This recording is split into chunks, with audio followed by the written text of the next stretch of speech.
tokko dubbanna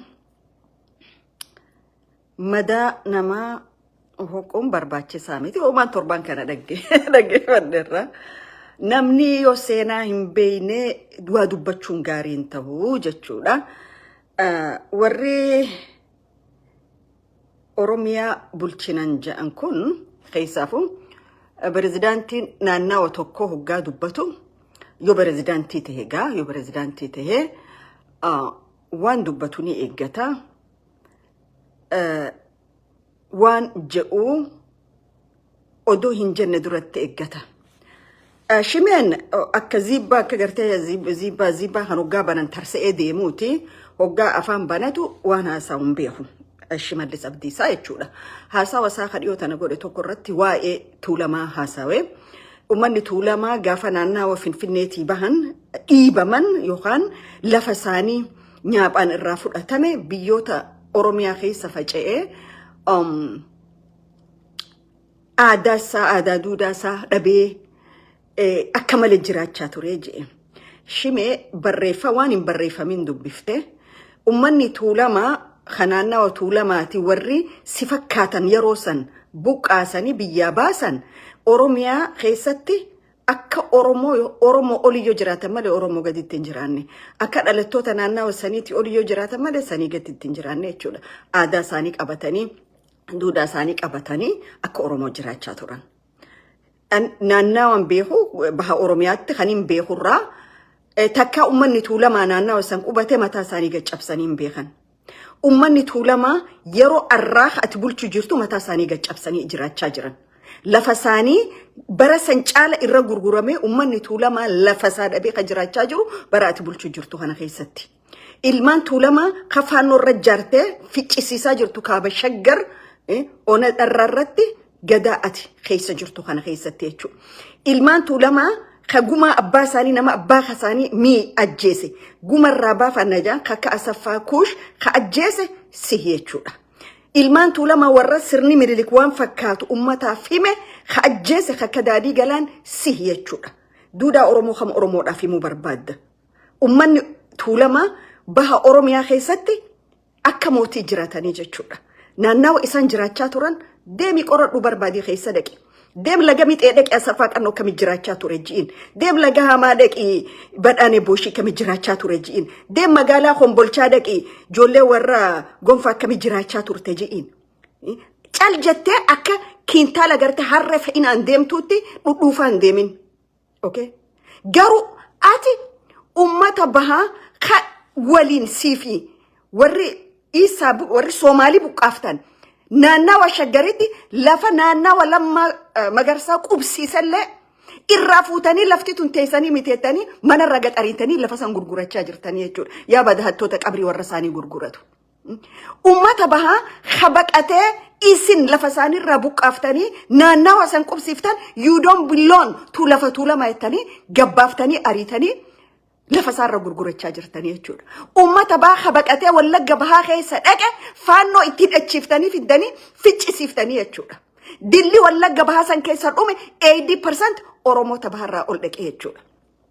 Naannawa jiddu galaattis akkas gootan. Arra dhufteeti ummanni tuulamaa bakka baqatee jiraachaa ture keessatti aadaa isaa dhabee eenyummaa isaa dhabee mataa gaccabsee ture waslaaddaa. Ummanni tuulamaa Booranattis ka baqate Arsibaadhattis ka baqate Harargees ka ture morma isaa ol qabee jiraachaa ture jechuudha.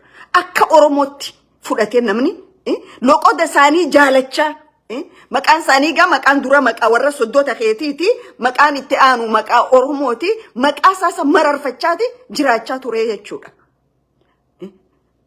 1989 irraan ummanni Oromoo keessaa fakkiidhaaf ummanni tuulamaa akka ummata Falastiin kanaan jechaa ture.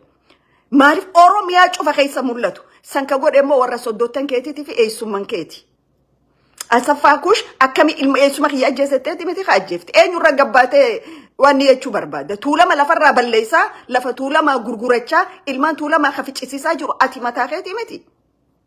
Tuulama bara meeqa dura jiddugalarraa siifi warri si fakkaatan.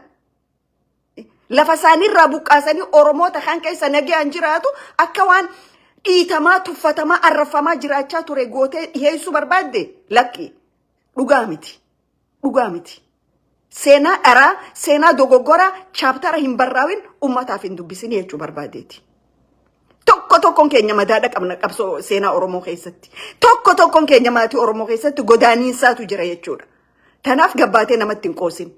Ati Tuulamaafis hin taatu, Maccaarraa dhalatteefis hin taatu, walumaa gala Oromoodhaaf hin taatu. Ati qaama badiiti Shimallis Abdiisaa. Isin silaa kitaaba OPDOrraa ODP irraa piipi ilmaan haraamuu jedhanii isin barreessuu turra ture jechuudha.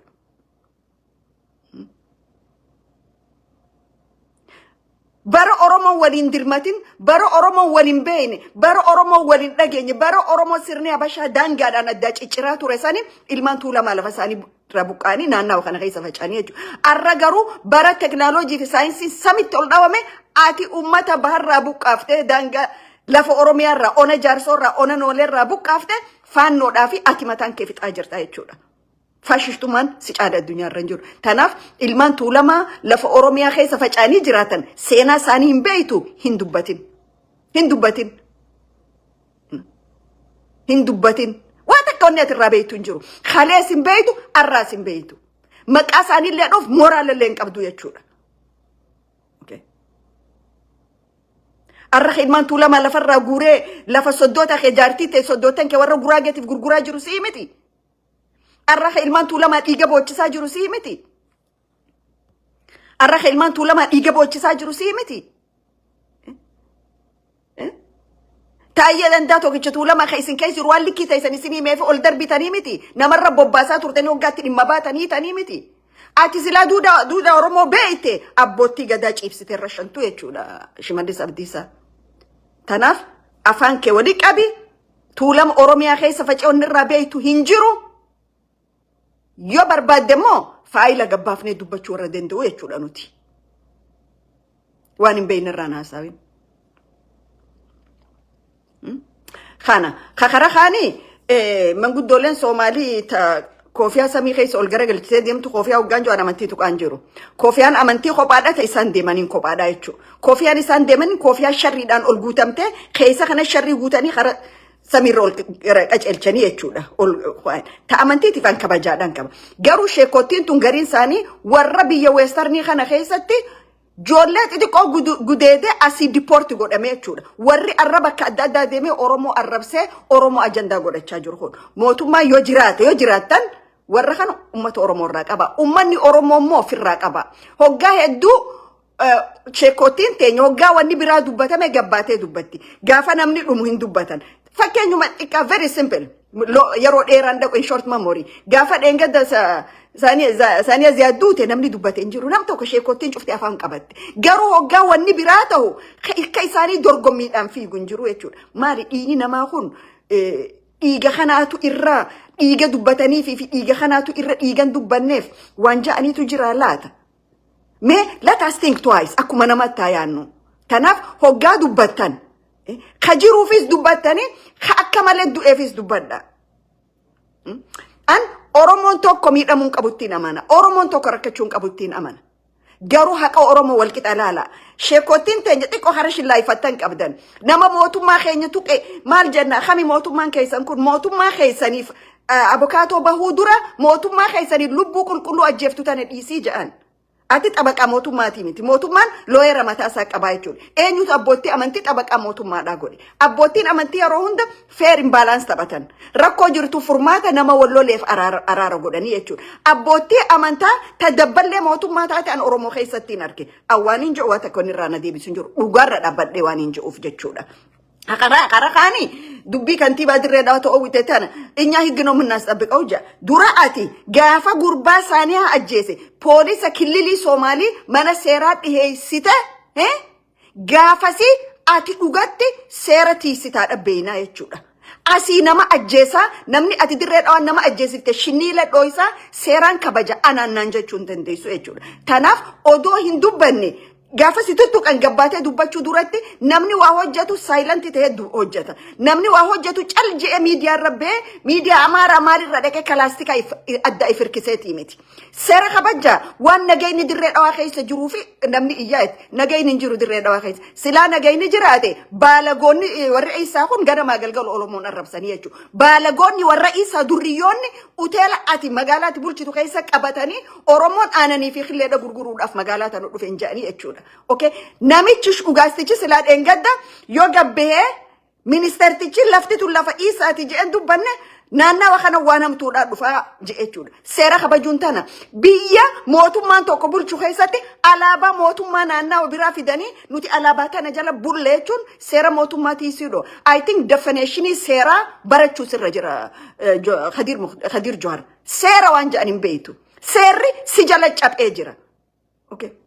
Warra nagee dhorku je yeroo arraa dirree dhawaa keessa durriyoota isaa caala kan nagee uummata dhorku jirutu jira. Ati yeroo hunda qubni kee hara Oromoo laachuudha si laafataa miti. Because it's very simple ka. Wanni ati dandeessu san qofa waan ta'eef. Gati nama intala Oromoo ajjeese seera dhiyeessuu dadhabde armee maqaasaa kaasisiin jedhan. Armee maqaasaa kaasi. Sartifikeenni dhengada durricha waasa isaati kan itti sanoo kalafa dirree dhawaa itti saayin godhattee gurguratte Oromoo manaatu aareennan wayi aareennan waan keessa jirutu jira. Eeggadha.